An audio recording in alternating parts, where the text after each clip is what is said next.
പരവൂരിൽ അമ്മയെ മകൻ പെട്രോൾ ഒഴിച്ച് തീ കൊളുത്തിക്കൊന്നു.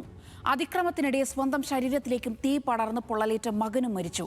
പുത്തൻകുളത്താണ് നാടിനെ നടുക്കിയ ദാരുണ സംഭവമുണ്ടായത്. പെൻഷൻ തുകയെ ചൊല്ലിയുള്ള തർക്കമാണ് കൊലപാതകത്തിൽ കലാശിച്ചത്.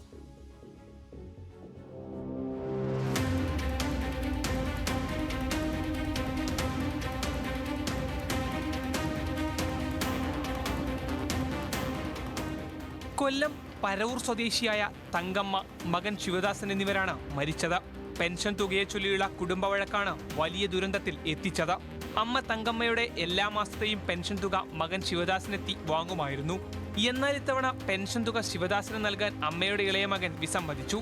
ഇതേ തുടർന്ന് ഇരുവരും തമ്മിൽ രൂക്ഷമായ തർക്കങ്ങളും വാക്കേറ്റവും ഉണ്ടായി. ഇതിന്റെ കടുത്ത വിരോധത്തിലും പ്രകോപനത്തിലുമാണ് ശിവദാസൻ പെട്രോളുമായി വീട്ടിലേക്ക് അതിക്രമിച്ചെത്തിയത്. തുടർന്ന് യാതൊരു ദാക്ഷിണ്യവുമില്ലാതെ ഇയാൾ പെട്രോൾ അമ്മയുടെ ശരീരത്തിലേക്ക് ഒഴിക്കുകയും തീ കൊളുത്തുകയുമായിരുന്നു. അമ്മയും മോളുമാണ് ഇവിടെ താമസിച്ചിരുന്നത്. അപ്പോൾ ആ ചേച്ചി ഇപ്പോൾ തൊട്ടയലത്തുണ്ട് പോത്തിനെ കണ്ട കെട്ടാൻ പോയ സമയത്തായിരുന്നു ഇയാൾ വന്നിട്ട്. ഇയാൾ ആദ്യം വന്നിട്ട് ആ ചേച്ചീനെ കണ്ടൊക്കെ ഉപദ്രവിച്ചിട്ടാണ് പോയിട്ട് തിരിച്ചു വന്നിട്ടായിരുന്നു സംഭവം. പെട്രോൾ അങ്ങണ്ട കൊണ്ടുവന്നാണ് ചെയ്തത്. തീ ആളിപ്പടർന്നപ്പോൾ അത് ശിവദാസന്റെ ശരീരത്തിലേക്കും വ്യാപിക്കുകയായിരുന്നു. ബഹളം കേട്ട് ഓടിയെത്തിയ നാട്ടുകാരും വിവരമറിഞ്ഞെത്തിയ അഗ്നിശമന സേനയും ചേർന്നാണ് തീ കെടുത്തിയത്. പെൻഷനെ ചൊല്ലി ഇവിടെ നിരന്തരം ചെറിയ കശപിശ ഉണ്ടാകാറുണ്ടെന്ന് ഇവിടെ താമസിക്കുന്ന ഇയാളുടെ സഹോദരി പറയാറുണ്ട്. അപ്പം അതിനെ ചൊല്ലി ആയിരിക്കണം എന്നാണ് നമ്മൾ ഉദ്ദേശിക്കുന്നത്.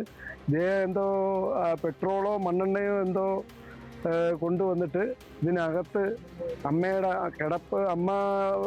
കിടപ്പ് ആണ് 98 വയസ്സുള്ള അങ്ങനെയുള്ളവരെ കൊണ്ടുവന്ന് ഇതിനകത്ത് ബെഡ്റൂമിനകത്ത് ഈ പെട്രോളോ മണ്ണെണ്ണയോ ഒഴിച്ച് കത്തിക്കുകയായിരുന്നു.